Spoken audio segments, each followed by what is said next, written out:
बिस्मिल्लाहिर्रहमानिर्रहीम। अस्सलामु अलैकुम। हर रोज वाक़यात के लिए चैनल को सब्सक्राइब कर लें। हज़रत सैयदना जाबर रदियल्लाहु ताला अन्हो हजूर सल्लल्लाहु अलैहि वसल्लम के सहाबा कराम के मुजाहिदात और इबादात का जिक्र करते हुए शम्माए रिसालत के दो परवानों का वाक़या बयान करते हुए फरमाते हैं, एक मरतबा हम अल्लाह के रसूल सल्लल्लाहु अलैहि वसल्लम के साथ किसी गज़वा में गए। वापसी पर हम पहाड़ी इलाके से गुजरे और अल्लाह के रसूल सल्लल्लाहु अलैहि वसल्लम ने वहाँ पर क़याम का हुक्म फरमाया। सब सहाबा रदियल्लाहु ताला अन्हो आराम की खातिर वहाँ ठहर गए। अल्लाह के नबी सल्लल्लाहु अलैहि वसल्लम ने इरशाद फरमाया, आज रात तुम में से कौन पहरा देगा? एक मुहाजिर और एक इंसारी सहाबी खड़े हुए और अर्ज की के या रसूल अल्लाह, ये सादत हम हासिल करना चाहते हैं, हमें कबूल फरमा लीजिए। चनाचा वो दोनों सहाबी रदियल्लाहु ताला अन्हो इजाजत पाकर पहरा देने के लिए तैयार हो गए। दोनों ने मशवरा किया और इंसारी सहाबी रदियल्लाहु ताला अन्हो ने फरमाया, हम ऐसा करते हैं कि आधी रात हम में से एक पहरा देगा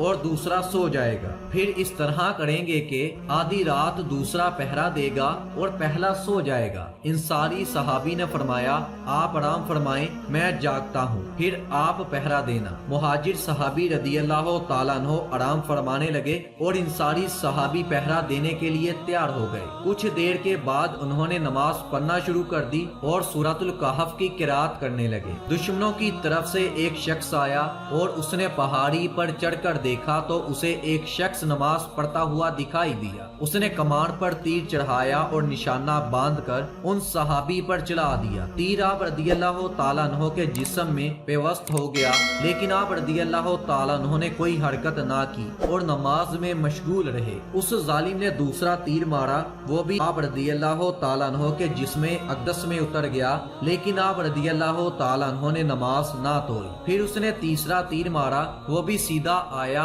और आपको जख्मी करता हुआ जिस्म में पेवस्त हो गया। आप रदियल्लाहु ताला अन्हो ने रुकू और सजदा किया। नमाज मुकम्मल करने के बाद अपने रफीक को जगाया। जब उस काफिर ने देखा कि यहाँ ये अकेला नहीं बल्कि उसके रफ़का भी वहाँ पर मौजूद हैं, तो वो फौरन भाग गया। मुहाजिर सहाबी ने अपने रफीक की यह हालत देखी तो जल्दी जल्दी आपके जिस्म से तीर निकाले और पूछा, जब आप रदियल्लाहु ताला अन्हो पर दुश्मन ने हमला किया तो आपने मुझे जगाया क्यों नहीं? इस पर कुरान और नमाज के मोहब्बत रखने वाले सहाबी ने जवाब दिया, मैंने नमाज में एक सूरत शुरू की हुई थी, मैंने ये गवारा ना किया कि इस सूरत को आधा छोड़ दूं और नमाज तोड़ डालूं। अल्लाह ताला की कसम, अगर मुझे हुजूर सल्लल्लाहु अलैहि वसल्लम ने पहरे की जिम्मेदारी ना दी होती तो मैं अपनी जान दे लेकिन सूरत को जरूर मुकम्मल करता। लेकिन मुझे हुजूर सल्लल्लाहु अलैहि वसल्लम ने पहरा देने का हुक्म फरमाया था, इसलिए मेरी जिम्मेदारी थी कि उसको एहसन तरीके से सर अंजाम दूं। जब मैंने देखा कि मैं बहुत ज्यादा जख्मी हो गया हूँ तो इसी हसास जिम्मेदारी की वजह से नमाज को